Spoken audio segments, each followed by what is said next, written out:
नमस्कार, सोशल संवाद में स्वागत है। मैं शशि भूषण। झारखंड की राजनीति में ऐसे ही हलचल मची हुई है। आप देख रहे हैं कि पिछले कई महीनों से एक तरफ भाषा का आंदोलन चल रहा है, एक तरफ खतियान जो आधारित स्थानीय नीति को लेकर और अभी सरकार की स्थिरता को लेकर। इसी बीच में एक हाई कोर्ट में पीआईएल दायर हुआ है और कल इस पर सुनवाई हुई थी कि जो यहाँ के कुर्मी हैं, जो महतो, जो उन्होंने आदिवासी की जो है दर्जा प्राप्त करने के लिए काफ़ी समय से जो है संघर्ष कर रहे हैं, लेकिन अब ये मामला न्यायालय में चला गया है और इस मामले में जब हाई कोर्ट में पीआईएल पर कल सुनवाई हुई है और हमारे साथ जो है अधिवक्ता जो कुर्मी संगठन की तरफ से ये मामले को एक तरह से वहाँ पर प्रस्तुत कर रहे हैं अखिलेश श्रीवास्तव जी हैं, जो सुप्रीम कोर्ट के भी अधिवक्ता हैं।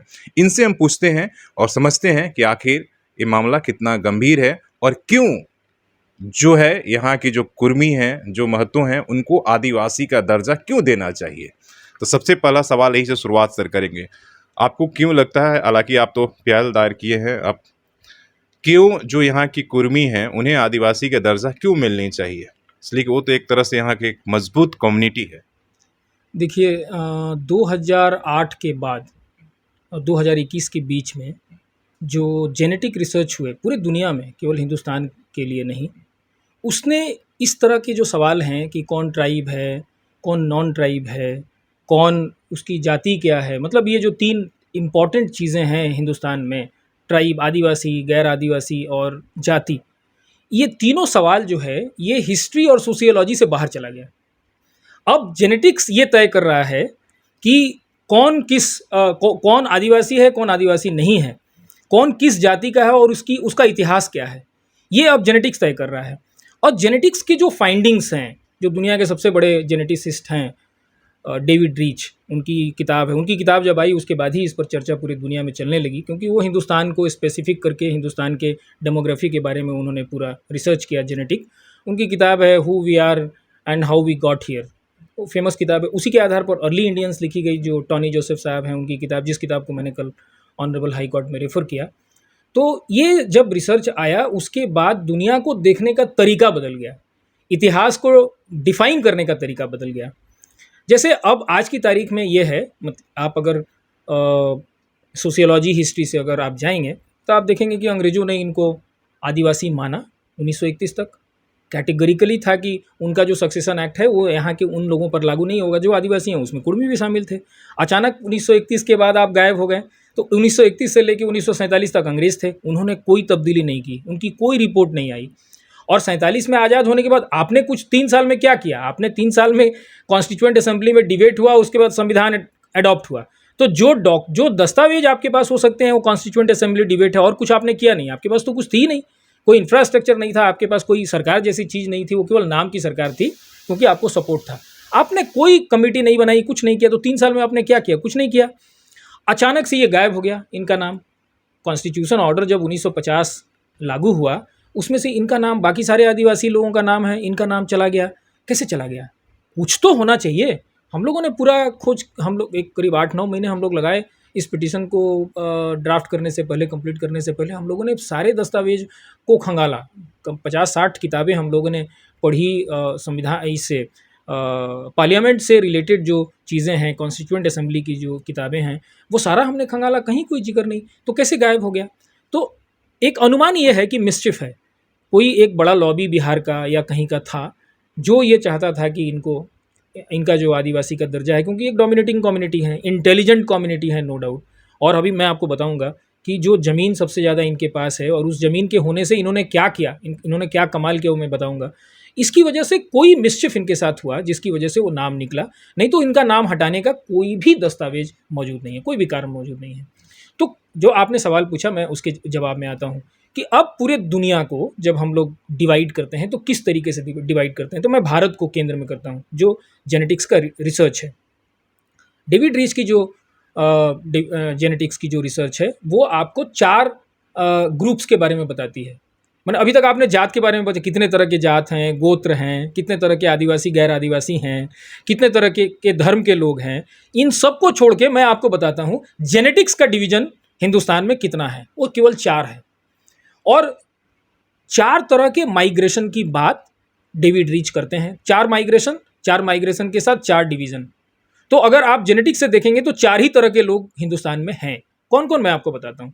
पहली बात वो कहते हैं कि 70,000 साल पहले आउट ऑफ अफ्रीका माइग्रेशन हुआ। वो जो जीन हम सब में है जिसको कहते हैं डीआर-डेफो जीन, 70,000 साल पहले जो होमो सेपियंस अफ्रीका में थे, वो वहाँ से उन्होंने चलना शुरू किया और 5,000 साल के बाद हिंदुस्तान 65,000 साल पहले पहुँचे। इस बीच में वो लेवांट फिर आपके इराक, ईरान, उसके बाद सऊदी अरेबिया, उसके बाद हिंदुस्तान पहुँचे। 65,000 साल पहले जो लोग हिंदुस्तान पहुँचे, उसमें कोई एक महिला थी जिसकी वजह से आज हमारी आबादी 140 करोड़ है। और उस महिला का जो माइटोकॉन्ड्रियल डीएनए है, मैं जेनेटिक्स आपको नहीं बताऊंगा, नहीं तो आपका इंटरव्यू पूरा नहीं होगा। माइटोकॉन्ड्रियल डीएनए जिससे ये पता लगता है कि अभी किसी का भी ब्लड अगर ले लेंगे, आपका, मेरा, किसी का भी, तो ये तुरंत पता लग जाएगा क्योंकि उसमें, उस ब्लड में माइटोकॉन्ड्रियल डीएनए का जो म्यूटेशन है वो एक तरह से वॉल क्लॉक है। वो समय बता देता है कि कितने साल पहले ये म्यूटेशन हुआ। तो जो पहला म्यूटेशन मिलता है वो अफ्रीका में मिलता है, जिसको माइटोकॉन्ड्रियल डीएनए में, जिसको L3 बताते हैं। और जो उसके बाद जो उसका एक दूसरा म्यूटेशन मिलता है वो हिंदुस्तान में मिलता है M, और तीसरा जो म्यूटेशन मिलता है M2, बस खत्म। यानी कि mitochondrial DNA mother side, maternal side से जो आपके जीन हैं वो केवल 3 ही हैं। पहला L3, दूसरा M जो हिंदुस्तान में मिलता है, मैं आता हूँ बताता हूँ कि किस में मिलता है, और M2 जो बाकी लोगों में मिलता है। तो मैटरनल साइड से आप जाएंगे तो ओंगे लोग जो हैं वो सबसे करीबी माने जाते हैं इसके, जो अफ्रीका से जो लोग आए थे 65,000 साल पहले, जिसको अर्ली इंडियंस हम लोग कहते हैं। ओंगे लोग केवल 101 हैं। 1900 में उनकी आबादी करीब 617 थी, आज की तारीख में केवल 101 हैं। उनमें जो जीन है, मतलब माइटोकॉन्ड्रियल डीएनए, वो M है, L3 के बाद M। और उनमें जो Y क्रोमोसोम का जीन है, जो फादर टू फादर आता है, जैसे माइटोकॉन्ड्रियल डीएनए जो है वो केवल मदर टू मदर आता है, मदर टू डॉटर आता है, उसी तरीके से वाई क्रोमोसोम का जो जीन है वो फादर टू सन ऐसे जाता है। मतलब क्रॉस नहीं होता, ये एकदम इंडिपेंडेंट प्रोसेसेस हैं। Mitochondrial gene mother to daughter, daughter to daughter, और वाई क्रोमोसोम जो है वो father to son, son to son, इस तरीके से चलता है। तो ये बिल्कुल इंडिपेंडेंट दो प्रोसेसेस हैं जिससे आइडेंटिफाई हो जाता है। और इन्हीं दोनों चीज़ों को लेकर ये आपकी चार तरह के जो समूह आपको हिंदुस्तान में है, जेनेटिक समूह, वो उन्होंने रिसर्च करके बताया इन्होंने। तो मैंने एक बताया, मैंने एक हिसाब से जो जेनेटिक ये है रिपोर्ट के, उसके आधार से ये जो है, मैं वही बता रहा हूँ, 2 मिनट में मैं उसको बता देता हूँ। पहले मैंने एक बताया कि ओंगे लोग जो हैं वो आपके जो अफ्रीका से जो 65,000 साल पहले आए, उनमें M और D दो, M हो गया माइटोकॉन्ड्रियल डीएनए, और D जो है वो वाई क्रोमोसोम जो का जो हैप्लो ग्रुप है वो उनमें मिलता है। तो ये पहला ग्रुप हो गया। दूसरा, उसके बाद 3 और माइग्रेशन हुए जो मेल ड्रिवन थे। पहला माइग्रेशन हुआ करीब 7,000 BCE, मतलब लगभग 9,9100 साल पहले, जो ईरान जागरोस का जो रीजन है वहाँ से लोग मेहरगढ़ आए। शायद आपको पता होगा कि मेहरगढ़ वो जगह है जहाँ से हड़प्पा की सभ्यता शुरू हुई 7,000 BCE पहले। तो वहाँ लोग आए, उनकी इंटरमिक्सिंग हुई और उससे फिर हड़प्पन सभ्यता डेवलप हुई। तो उनमें जो माइटोकॉन्ड्रियल जो जीन है वो M2 है, जो हिंदुस्तान में करीब करीब सबका, आप पूरे ओंगे लोगों को छोड़ के आपको अगर आप देखेंगे तो आपको M और M2 ही मिलेगा, जो बहुत आसान है आइडेंटिफाई करना, किसी के ब्लड रिपोर्ट से हो जाएगा। लेकिन जब आप वाई क्रोमोसोम की तरफ आते हैं तब आपको D नहीं मिलता है, क्योंकि उनका जो मेल ड्रिवन जो यहाँ उनका माइग्रेशन था और उनकी इंटरमिक्सिंग हुई, तो वो जो जीन है, मतलब वाई क्रोमोसोम जो है, उसका नाम है J2। और जो साउथ इंडियन में मिलता है, क्योंकि हड़प्पन सभ्यता जब बर्बाद हुई सूखा पड़ने के चलते, तो वहाँ से सारे लोग चले गए साउथ में। और तो साउथ में आपको जो मिलता है उनका जीन वाई क्रोमोसोम, वो है H1A1D2, ये उनमें मिलता है स्पेसिफिक। तो 2 मैंने बताया। तीसरा जो माइग्रेशन हुआ था करीब 4100 साल पहले, मतलब 4000 BCE, sorry I beg pardon, 2100 BCE, 4100 साल पहले, वो चाइना से, यांगसी और येलो रिवर में जो सभ्यता थी वहाँ से लोग आए, और वो लोग झारखंड में आए, झारखंड में रुके, और झारखंड से फिर ईस्ट के रास्ते वो लोग वियतनाम और कंबोडिया तक चले गए। तो ये लोग जो आए, इनका फिर यहाँ जो फर्स्ट इंडियंस थे, जो अफ्रीकी थे, उनके साथ इंटरमिक्सिंग हुई, और यहाँ जो रहने वाले थे वो ओंगो से मिलते जुलते लोग थे जिनका नाम होबिनियन था। तो ये जो सारे आदिवासी आपको झारखंड के दिखते हैं, ये इनिशियली होबिनियन थे, इनके साथ इंटरमिक्सिंग हुई, और इंटरमिक्सिंग के बाद जो भाषा डेवलप हुई, जो भाषा वो लेके आए, डेवलप नहीं हुई, यहाँ अपनी भाषा थी, वो एक भाषा लेके आए जिसको हम लोग ऑस्ट्रो एशियाटिक भाषा कहते हैं, लैंग्वेज कहते हैं। ये मून खमेर जो लैंग्वेज है कंबोडिया और वियतनाम का, उसका एक पार्ट है। आपको खासी लैंग्वेज मिलेगा मेघालय में। तो ये सारे लोग जो हैं, ये ऑस्ट्रो एशियाटिक लोग हैं, झारखंड के लोग।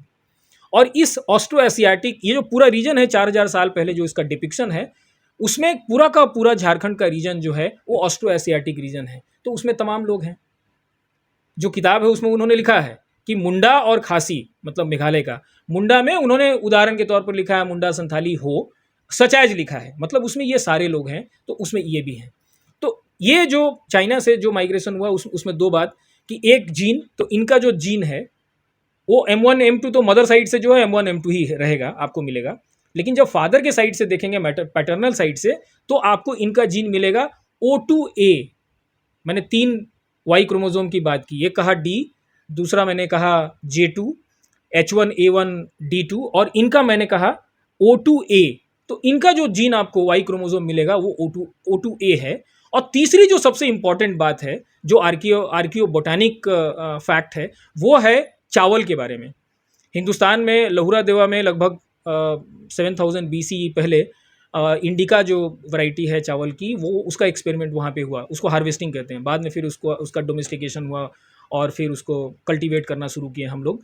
लेकिन जो चाइना की तरफ से जो लोग आए, यांगसी और येलो रिवर से, ये लोग अपनी चावल का वैरायटी लेके आए जिसका नाम था जपोनिका। और इन दोनों चावल के हाइब्रिडाइजेशन से आपके पास आज की तारीख में 6000 चावल की वैरायटी मिलती है। तो आप समझिए कि सबसे ज़्यादा ज़मीनें यहाँ पर किसके पास हैं? कुर्मी लोगों के पास।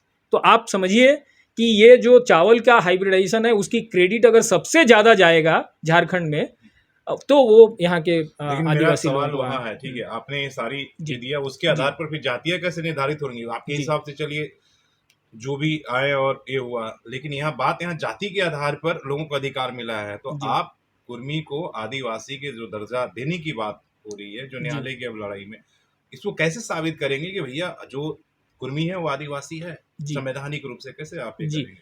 देखिए, कल यही बात उन्होंने कहा, ऑनरेबल जस्टिस ने कहा कि 70 साल के बाद आप आ रहे हैं इस इशू को। तो मैंने उनको कहा कि 2008 से 2021 के बीच में जो जेनेटिक रिसर्च है वो बहुत ही स्पेसिफिक है। ये तो 2018 से पहले किसी को पता भी नहीं था।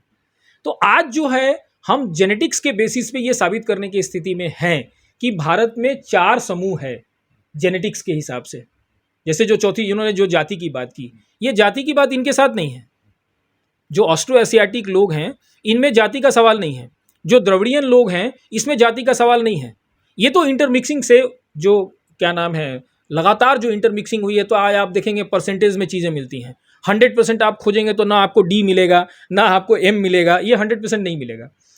तो चौथा मैंने छोड़ दिया था, चौथा जो माइग्रेशन हुआ था यूरेशिया की तरफ से, जो लोग संस्कृत एक भाषा लेके आए, और वो भी एक मेल ड्रिवन माइग्रेशन था, जिसको आर्य कहते हैं। यमनिया लोग जो इधर भी आए और यूरोप की तरफ भी गए। तो जब आप फिर मदर की तरफ से आप देखेंगे तो आपको वही M और M2 मिलेगा मदर साइड से। L3 से शुरू हुआ M और M2। लेकिन आप पैटर्नल साइड से अगर आप देखेंगे तो आपको एक नया जीन वाई क्रोमोसोम मिलेगा जिसका नाम है R1A-M41। ये इनिशियल हैप्लोग्रुप था। इसका 2 डिवीजन हुआ। एक डिवीजन चला गया यूरोप की तरफ, दूसरा डिवीजन इंडिया में।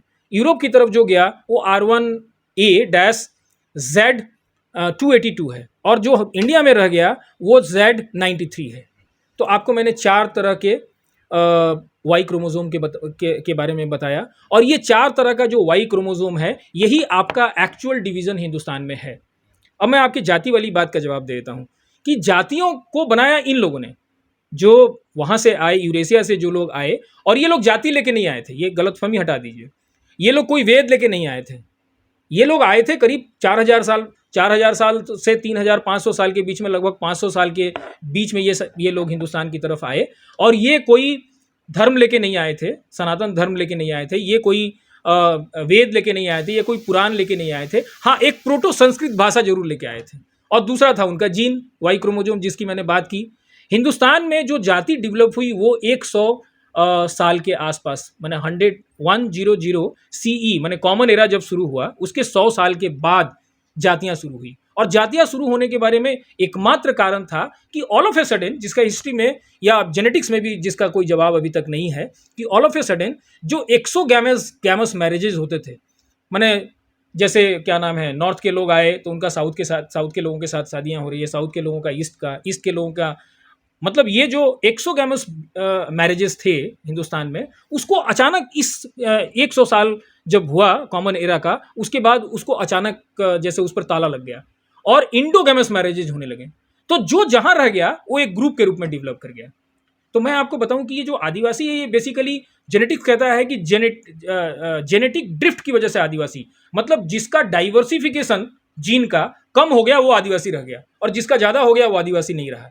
जैसे यादव एक कम्युनिटी है जो बेसिकली एक ट्राइब कम्युनिटी है, लेकिन उनका इतना ज़्यादा, मतलब उनके जीन में जो इंटरमिक्सिंग उनकी इतनी ज़्यादा हुई कि आज वो सनातनी हो गए हैं। जो चमार हैं वो एसेंशियली एक आदिवासी है समूह, लेकिन उनका भी इंटरमिक्सिंग इतना ज़्यादा हो गया कि अब वो नहीं रहे, वो सनातनी परंपरा में चले गए हैं। लेकिन आप अगर देखेंगे कोरापुट में जो एक बोंडा समुदाय है जो रेमो बोलता है, वो ऑस्ट्रो एशियाटिक बोलता है, यानी कि वो झारखंड का ट्राइब है वो। लेकिन आप वहीं बस्तर चले जाइए जो थोड़ा सा अलग हो जाता है, बस्तर में एक दूसरा गोंड लोग हैं आदिवासी, तो गोंडी बोलते हैं, वो द्रविड़ियन भाषा है। तो आप समझे कि ये तीनों चारों जो ग्रुप हैं, जो मैंने कहा आपको, जिसको मैंने वाई क्रोमोजोम के बेसिस पे मैंने 4 डिवीज़न किया, ये चारों वाई क्रोमोजोम में आपको मिलेंगे जो लोग आदिवासी हैं। तो आदिवासी कौन है? जिनका जो जेनेटिक डाइवर्सिफिकेशन जो है वो कम हो गया, एलिमिनेट होने लगा उनका, क्योंकि उनके मैरिजेस जो एक्सोगैमस मैरिजेस हैं वो बंद हो गए, वो गैमस मैरिजेस, सेक्सुअल प्रेफरेंसेस बदल गया, उसकी वजह से वो सिकुड़ते चले गए। जैसे ओंगे लोग जो हैं, जो 617 थे 1900 में, और आज कम घट के हो गए हैं 101, ये इसी वजह से हुआ। सर, मेरा सीधा सा सवाल है पॉलिटिकली और आज के रेफरेंस में, आप इस सारी बातें ठीक है, हिस्ट्री से आपने जो भी मैंने हमें दिया, जेनेटिक्स से बताया हाँ, आपको। जो भी जेनेटिक्स से आपने दलील दिया, आज के संदर्भ में मेरा ये कहना है कि झारखंड में जो कुर्मी है, जो जाति है, ठीक है, उसको आप आदिवासी की दर्जा मिलनी चाहिए, इस बात को किस तरीके से आप डिफेंस करेंगे या किस तरीके से आप बताएंगे क्यों मिलना जरूरी है?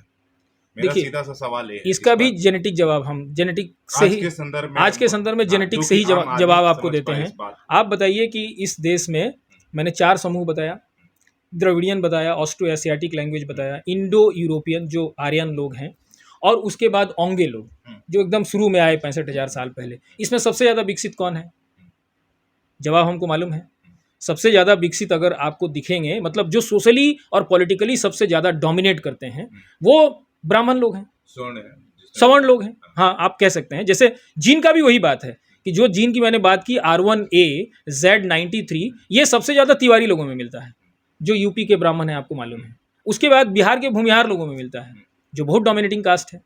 तो ये जो जीन का जो डिवीजन है, ये बिल्कुल साफ साफ बताता है। तो सबसे ज़्यादा जो डोमिनेंट लोग हैं वो सवर्ण हैं। आप उनके सामने ये जो कुर्मी लोग हैं, इनको रखिए, कहाँ स्टैंड करते हैं? आपको कुर्मी एक चीफ जस्टिस नहीं मिला ना आज तक 20 साल में। जैसे मैंने पिछले इंटरव्यू में मैंने आपको कहा था, सारे ब्राह्मण हैं या सवर्ण लोग हैं, या मिडिल कास्ट में अगर कोई बना भी होगा चीफ जस्टिस, तो बहुत मजबूत आदमी होगा। हमको तो ज़्यादा नाम ब्राह्मण याद है जो जिनके सामने मैंने अपीयर भी किया है। लेकिन जो आरक्षण का प्रावधान था संविधान में, जो हमारा भी वर्तमान प्रावधान है कि भैया जाति के आधारित पर मिला था, जो कमजोर थे या जो जिस तरीके से भी ये थे, जो आधार था, तो उसमें झारखंड के अंदर कुर्मी को एसटी का दर्जा क्यों चाहिए? क्या वो आपको दिख रहे हैं कि सोशली, इकोनॉमिकली या किसी भी तरीके से कमजोर हैं एकदम? देखिए, आरक्षण का आधार 2 है, एक एसटी और एक एससी, एक शेड्यूल कास्ट। शेड्यूल कास्ट लोग बेसिकली आर्यन लोगों में है ना, वो आपको फिर द्रविडियन और ऑस्ट्रो एशियाटिक में नहीं मिलेंगे। और दूसरा है एसटी, जो आदिवासी हैं। आप तब उसी डेफिनेशन से जाइए जिसको मैं कह रहा हूँ, जेनेटिक ड्रिफ्ट, मतलब जिनका डाइवर्सिफिकेशन कम हो गया। तो आप अगर, मैंने कहा कि आप ब्राह्मण से इनकी तुलना कर लीजिए, तो इनका जेनेटिक ड्रिफ्ट है कि नहीं? जो महतो लोग हैं, तो अगर जेनेटिक ड्रिफ्ट है और ये आदिवासी हैं, तो इनको आज से 70 साल पहले, अगर 70 साल पहले अगर इनको मिल गया होता आरक्षण, तो इनका लैंड एलियनेशन काफ़ी कम होता। और अगर ये दूसरे जो आदिवासी हैं, पूरे देश में जो दूसरे आदिवासी हैं एसटी के नाम पे जिनको आरक्षण मिला हुआ है, अगर इनको आरक्षण मिलता, तो आज शायद ये कहने की स्थिति में हो सकते थे कि हमको आरक्षण नहीं चाहिए। लेकिन आपने तो इनको दिया नहीं। आपने एक झटके में बिना किसी वजह, बिना कोई कारण का, जो आप जिसका कोई दस्तावेज मौजूद नहीं है, आपने इनका नाम हटा दिया और उसके बाद उसका नतीजा ये हुआ कि इनका लैंड एलियनेशन हुआ और जो इनको सुविधाएं मिलनी चाहिए थी एसटी की वो मिली नहीं। तो बाकी लोग इनसे आगे चले गए। पॉलिटिकली देखिए कि सबसे मजबूत का, जैसा जो आप कह रहे हैं, इनके पास सबसे ज़्यादा ज़मीनें हैं, सबसे ज़्यादा पढ़े लिखे लोग, अगर आप कंपेयर करेंगे संथाल और दूसरे लोगों से, भूमिज लोगों से, तो सबसे ज़्यादा पढ़े लिखे लोग मिलेंगे, सबसे ज़्यादा ताकत इनके पास है, सबसे ज़्यादा ज़मीन है, लेकिन फिर भी पॉलिटिकली कहाँ स्टैंड करते हैं? ये काफ़ी पीछे हैं। नहीं तो जितनी इनके पास ताकत, जितनी ज़मीनें हैं, जितनी ताकत है, जितनी बुद्धि इनको है, जितने पढ़े लिखे लोग हैं, इनको रूलिंग क्लास होना चाहिए, तो ये तो नहीं है रूलिंग क्लास तो कोई और है। तो कहीं ना कहीं इनके साथ डिप्राइवेशन हुआ, इनके साथ बेईमानी हुई। और सबसे बड़ी बात जो बार बार मैं कह रहा हूँ, बेईमानी होने का कोई कारण नहीं है। अगर आपने कोई रिसर्च किया होता, आपने कोई दस्तावेज लगाया होता कि इस कारण से हमको लगता है कि इनको नहीं मिलना चाहिए एसटी का आरक्षण, आपने उनको बैकवर्ड बना दिया, तो हम समझते। आपके पास कोई ऐसा कारण मौजूद नहीं है केंद्र सरकार के पास। और मैं आपको दावे के साथ कह सकता हूं कि केंद्र सरकार के पास कोई दस्तावेज नहीं है जिसके आधार पे वो मेरी पिटीशन को चैलेंज कर सके, यहाँ या ऑनरेबल सुप्रीम कोर्ट में। अगला सवाल हमारा ये रहेगा कि अगर हम झारखंड के अंदर जो महतो कम्युनिटी है, कुर्मी, अगर उनको हम आदिवासी एसटी में अगर शामिल कर लेते हैं, तो क्या आपको नहीं लगता कि फिर आदिवासियों के साथ बेईमानी होगी? देखिए उनका अधिकार। देखिए पहली बात तो आप कुर्मी को आदिवासियों से अलग करके सवाल कर रहे हैं, जो गलत है। पहली बात, जवाब तो मेरा यही है कि कुर्मी जो है आदिवासी से अलग है। आज तो अलग है संवैधानिक रूप से। संवैधानिक रूप से अलग है। मैं आपकी बात सही है, मैं वही जवाब देता हूँ, संवैधानिक रूप से सही है। लेकिन ये बेईमानी उसी तरह की बात हो गई जो फॉरवर्ड लोग करते हैं कि आप अगर उनको एसटी को आरक्षण देते हैं और एससी को आरक्षण देते हैं तो उससे जो मेरिट है वो खराब होता है, जो मेरिटोरियस लोग हैं। ये लॉजिक, जो ये उसी तरह का लॉजिक है कि अगर आप आज इनको मिल जाएगा तो बाकी आदिवासियों का क्या होगा। आप इस तरीके से नहीं सोच सकते हैं कि किसी को मिलने से किसी दूसरे का क्या होगा।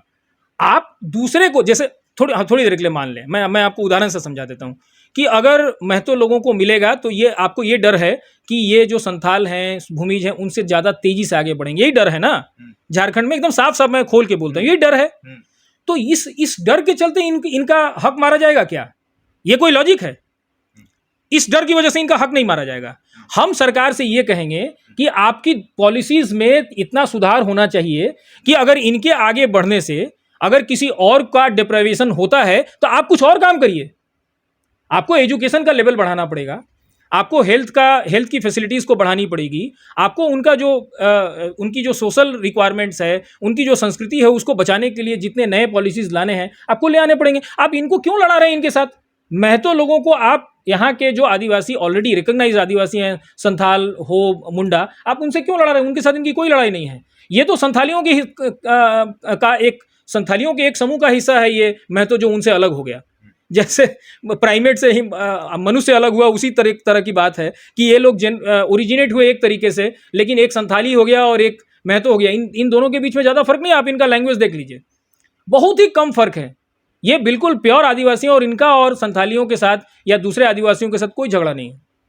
अगर कहीं किसी पॉइंट पे अगर आपको लगता है कि संथाली पिछड़ने लगे या कोई और पिछड़ने लगे, आज पिछड़ने की बात इसलिए हो रही है कि संथाली आगे हैं, ये पीछे हैं, मुंडा आगे है, ये पीछे हैं। अब अगर ये आगे चले गए आरक्षण के बाद तो आपको लगेगा अरे अब तो संथाली पीछे जा रहे हैं, मुंडा पीछे जा रहे हैं। तो पीछे जा रहे हैं तो उनको आगे करने की दूसरी पॉलिसीज बनाइए ना। इनके साथ उनका क्या कंपैरिजन है?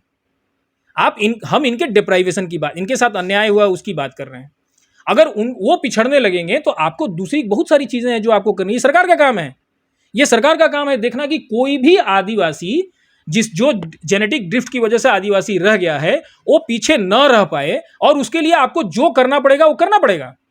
उसके लिए अगर आपको फॉरवर्ड लोगों को रोकना पड़ेगा तो रोकना पड़ेगा, नहीं तो ये बेईमानी चलेगी नहीं। और ये जो दिमाग में कॉन्सेप्ट है ना, ये इंटेलिजेंस का और मेरिट का, इससे वाहियात बात पूरे दुनिया में कुछ नहीं है। आपके हिंदुस्तान में, अमेरिका और इंग्लैंड में जो साइंटिफिक इंस्टीट्यूट्स हैं उसके बराबरी का एक इंस्टीट्यूट नहीं है, और उनके यहाँ सैकड़ों की तादाद में है। उनके यहाँ का ग्रेजुएट जो है आपके यहाँ के रिसर्च स्कॉलर से बेटर है, क्योंकि वो पढ़ाते ऐसा है। तो आप किस मेरिट की बात करते हैं? आपके यहाँ मेरिटोरियस बनने का कोई बेस नहीं है। आपके पास एक स्कूल अच्छा नहीं है, आपके पास एक यूनिवर्सिटी अच्छी नहीं है, आपके पास एक रिसर्च इंस्टीट्यूट नहीं है। आप किस मेरिट की बात करते हैं? यहाँ मेरिट का मतलब है दादागिरी, गुंडागर्दी, हम ब्राह्मण हैं, हम सवर्ण हैं, हमारी दादागिरी, हमारी राजनीतिक दादागिरी चलती रही है, हम इसको बनाए रखना चाहते हैं। ये मेरिट है हिंदुस्तान में, और दूसरा कोई मेरिट नहीं है। बाकी कोई मेरिट की बात करता है वो बिल्कुल फर्जीवाड़ा है। वो हमसे आगे, उसको मेरे सामने ले आइए, मैं उसकी मेरिट बताऊंगा कि उसकी मेरिट कितनी है। It's complete nonsense. अगला सवाल कि भाई ये तो झारखंड में कुर्मी को जो है, आदिवासी को लेकर ये पॉलिटिकल मूवमेंट रहा है और लगातार कई सालों से ये मांग वो लोग अपने अपने मांगते रहे हैं, लेकिन अब इसको एक तरीके से कानूनी जो है लड़ाई लड़ने की ये हो रही, तो इससे नहीं लगता है कि थोड़ी सी झारखंड में और हलचल बढ़ जाएगी? इसलिए कि अब जो तक अभी तक पॉलिटिकल ये मूवमेंट चलता था, आंदोलन होता था, ज्ञापन सौंपते थे, अब कोर्ट में, तो इससे क्या बदलाव आप देख रहे हैं झारखंड की राजनीति में? इसलिए कि पहले से ही स्थानीयता और भाषा को लेकर लड़ाई चल रही है। सर देखिए, मैं आपका जो डर है उससे मैं सहमत नहीं हूँ। मेरे पास इसका दो जवाब है। पहला जवाब कि जो आदिवासी कम्युनिटी हैं झारखंड में, वो मजबूत होंगे। अगर इनको एसटी का दर्जा मिला, कुर्मी लोगों को, तो यहाँ जितने आदिवासी हैं, एक समूह के रूप में, एक आदिवासी ट्राइब के रूप में, total tribe, not different tribe, सारे ट्राइब को, क्योंकि इनका जो बेसिक कॉन्ट्राडिक्शन है ट्राइब और नॉन ट्राइब का कॉन्ट्राडिक्शन है झारखंड में, तो एज ए ट्राइब ये काफ़ी मजबूत होंगे और नॉन ट्राइब के लिए दिक्कत होगी झारखंड में, ये पक्की बात है। इनका आपस में कोई कॉन्ट्राडिक्शन नहीं है, ये फितूर है दिमाग का। जो कॉन्ट्राडिक्शन इनका हो सकता है, वो जो जेएमएम के लीडर हैं, कांग्रेस के जो लीडर हैं, कांग्रेस में जो आदिवासी लीडर हैं, या जो बीजेपी में आदिवासी लीडर हैं, जैसे मैं नाम लेके बता सकता हूं, बाबूलाल मरांडी, अर्जुन मुंडा, ये इस तरह के जो लीडर हैं, इनको दिक्कत होगी। इनको दिक्कत होने से क्या फर्क पड़ता है? ये अच्छा कौन सा काम कर दिया आज? अभी तक तो यही राज चलाते रहे यही लोग। ये जो आदिवासी लीडरशिप है, इंक्लूडिंग शिबू सोरेन साहब और हेमंत सोरेन, इन लोगों ने मिलकर आदिवासियों के लिए क्या कर लिया? तो अगर ये जो घराना बन गया है, जिसको क्या नाम है, राजवाड़ा कहते हैं, शिबू सोरेन साहब का राजवाड़ा, अर्जुन मुंडा साहब का राजवाड़ा, ये राजवाड़ा क्यों चले? डेमोक्रेसी है कि मजाक है? ये राजवाड़ा क्यों चलना चाहिए? मुलायम सिंह यादव का, लालू यादव का ये राजवाड़ा क्यों चलना चाहिए? पीपुल्स डेमोक्रेसी होनी चाहिए ना। तो अगर ये राजवाड़ा खत्म होता है, शिबू सोरेन जी को लगता है कि भाई मेरा ही परिवार राज करने के लिए पैदा हुआ है, अगर उनका राज खत्म हो जाता है तो अच्छी बात है। अगर अर्जुन मुंडा का राज खत्म हो जाए तो अच्छी बात है। किया क्या है इन्होंने? हमको तो आपको पता नहीं है सोमा मुंडा का, कि आप हिस्ट्री में जाइए, सोमा मुंडा एक हैं, कोई पता नहीं कितने बड़े इंटेलेक्चुअल हैं, उनकी एक कमेटी बनाई, कोई सरकार थी, मैं नाम नहीं लूंगा, आप जानते भी होंगे। उन्होंने क्या किया कि ये किताब है tribes and caste of Bengal, Risley साहब की, ये हिंदुस्तान की एक बेहतरीन किताब है ट्राइब्स पे। इस किताब से उन्होंने फैक्ट्स लिया और इसके निष्कर्ष उन्होंने उलट दिए। इस तरह की बेईमानियां करती है सरकार। मुझे लगता है सरकार में मनुष्य नहीं है, ये भेड़ों का समूह है, और उसमें एक चालाक आदमी कोई चीफ मिनिस्टर है जो चाहे कर सकता है, एक चालाक आदमी प्राइम मिनिस्टर है जो चाहे कर सकता है। तो अगर ये घराने खत्म हो जाए उसकी मुझे कोई चिंता नहीं है, खत्म ही हो जाना चाहिए, क्योंकि ये लोग बिल्कुल प्रो पीपुल नहीं है, ये सारे घराने खत्म हो जाने चाहिए। लेकिन आप बिल्कुल यकीन मानिए, मैं आपको विश्वास दिलाता हूं कि अगर इनको एसटी का दर्जा मिलता है तो यहाँ जो ट्राइब्स हैं, एक कम्युनिटी के रूप में, ट्राइब्स कम्युनिटी के रूप में, सारे ट्राइब्स, इनकी ताकत मजबूत होगी, इनकी राजनीतिक ताकत मजबूत है, इनको हराना मुश्किल होगा। और मेरे जैसा आदमी जो न्याय का पक्षधर है, जो इक्विटी को मानता है, जो संविधान को मानता है, मेरे जैसा आदमी तो चाहेगा कि ये मजबूत हो, ताकि इनका लैंड, इनका जो एलियनेशन है लैंड का, वो रुके, इनका जो डेवलपमेंट नहीं हुआ है उसको एक गति मिले, जो पिछड़ गए हैं उनको एक रास्ता मिले, वो चाहे आरक्षण के द्वारा मिले या दूसरे पॉलिसीज़ के। हम उसके बारे में ओपन है, वो सरकार का काम है, मेरा सरकार को सजेस्ट करना काम नहीं है। लेकिन इनका जो डिप्राइवेशन है वो ख़त्म होना चाहिए। इनको जो मौके नहीं मिले वो मौके इनको मिलना चाहिए। सर अब तो आखिर कल क्या हुआ और अगली सुनवाई कब तक होगी? क्या इसमें सरकार से कोई जवाब मांगा गया है? सरकार से मतलब इनडायरेक्टली जवाब मांगा गया है, क्योंकि सरकार की तरफ से जो एसजी खड़े थे वो चूँकि जैसा भी हमको पूछे कि काउंसिल आप हमको ये बताइए कि हमको क्या पार्लियामेंट को डायरेक्शन देना है, तो उन्होंने कहा पार्लियामेंट को नहीं है, आपको सेंट्रल गवर्नमेंट को डायरेक्शन देना है। तो उनकी बात भी अपनी जगह सही थी, क्योंकि उनको लगा कि इसमें कई तरह के कंसल्टेशंस होंगे, कमिटीज़ बनेगी, तब ये डिसाइड होगा, है ना। तो हमने कहा कि ये सारी बात सरकार का काम है, हमको बॉदर करने की जरूरत नहीं है। हम केवल आपके पास इसलिए आए हैं कि हमारा जो नाम निकाला गया है वो आर्बिट्ररी तरीका है, और वो आर्टिकल 14 का मैटर है कि सरकार कोई भी आर्बिट्ररी तरीके से कोई काम नहीं कर सकती है। तो सरकार के पास कोई लॉजिक नहीं है कि उसने मेरा नाम क्यों हटाया। और मेरा नाम अगर शामिल होगा तो हमारा जो 70 साल का डिप्राइवेशन है और हमारा जो लैंड एलियनेशन हुआ है 70 सालों में, वो रुकेगा। और हम उसके लिए ये प्रेयर के साथ हम आपके पास आए हैं। तो आपको सिर्फ इतना करना है कि सरकार को ये कहना है कि आप एग्जामिन करो कि आपने इनका नाम कैसे हटाया। अगर आपके पास कोई तर्क नहीं है या कोई बेसिस नहीं है इनका नाम हटाने का, तो इनका नाम आप इंक्लूड करिए। नाम इंक्लूड होने के साथ हमको न्याय मिल जाएगा। हम 70 साल का कॉम्पेंसेशन नहीं मांग रहे हैं। कॉम्पेंसेशन कोई कोर्ट भी, हाई कोर्ट क्या, ये सुप्रीम कोर्ट भी नहीं दे सकती है। और ये एक ऐसी चीज़ है आर्टिकल 14 का, जिसके लिए सबसे बड़ी अदालत ऑनरेबल हाई कोर्ट है, ये सुप्रीम कोर्ट भी नहीं है इसके लिए। तो I have been to the right place. मैं सही जगह आर्गू कर रहा हूँ और मुझे उम्मीद है कि रांची उच्च न्यायालय जो इस मसले पर न्याय करेगी। अभी मतलब उस पर केंद्र सरकार अपनी जवाब, केंद्र सरकार को का कहना है कि आपका जुरिस्डिक्शन नहीं हो, जुरिस्डिक्शन पर बात करेंगे, उनका मैटर है। मैं उनको बताऊंगा कि कुछ तो बता दिया, कुछ अगली डेट पर जब उनकी बहस मैं सुनूंगा एएसजी की, तब बताऊंगा कि कोर्ट का कैसे जुरिस्डिक्शन है। सुप्रीम कोर्ट के दुनिया भर के जजमेंट है आर्टिकल 226 पे। हमको नहीं लगता है कि उनके पास डिफेंड करने लायक कोई बात है। डिफेंड करने लायक बात नहीं, इसीलिए वो कह रहे हैं कि प्रिलिमिनरी ऑब्जेक्शन है मेरा कि आप इस पे इसकी सुनवाई नहीं कर सकते हैं। इससे ज़्यादा सेंट्रल गवर्नमेंट के एडवोकेट ने नहीं कहा, जो मेरे लिए काफ़ी डिसअपॉइंटिंग है। ये तरीका नहीं है किसी सेंट्रल गवर्नमेंट जिसको न्याय करना है, वो अगर खड़ा होकर कहेगी कि कोई पिटीशन आप प्रिलिमिनरी ग्राउंड पर डिसमिस कर दीजिए, ये तो परले दर्जे की बेईमानी है। किस तरह की बात करते हैं सेंट्रल गवर्नमेंट के एडवोकेट्स? वो चाहते हैं कि सुनवाई नहीं हो, सुनवाई नहीं हो, चाहते हैं कि इसको डिसमिस कर दिया जाए इस आधार पर कि ऑनरेबल कोर्ट के पास जुरिस्डिक्शन किसके पास है? आर्टिकल 14 में सबसे बड़ा जुरिस्डिक्शन ऑनरेबल हाई कोर्ट के पास है। अगर ऑनरेबल हाई कोर्ट इसकी सुनवाई नहीं करेगी तो कौन करेगा? हम इंटरनेशनल कोर्ट में जाएंगे क्या? फिर अदालतें हैं किस लिए? अगर मेरे पिटीशन की सुनवाई अगर नहीं हो सकती ऑनरेबल हाई कोर्ट में, तो फिर अदालतों को बंद कर देना पड़ेगा। तो सेंट्रल गवर्नमेंट का जो वहाँ प्ली है, प्रिलिमिनरी ऑब्जेक्शन जो है, वो बिल्कुल अनटेनेबल है, एब्सर्ड है, उसका कोई महत्व नहीं।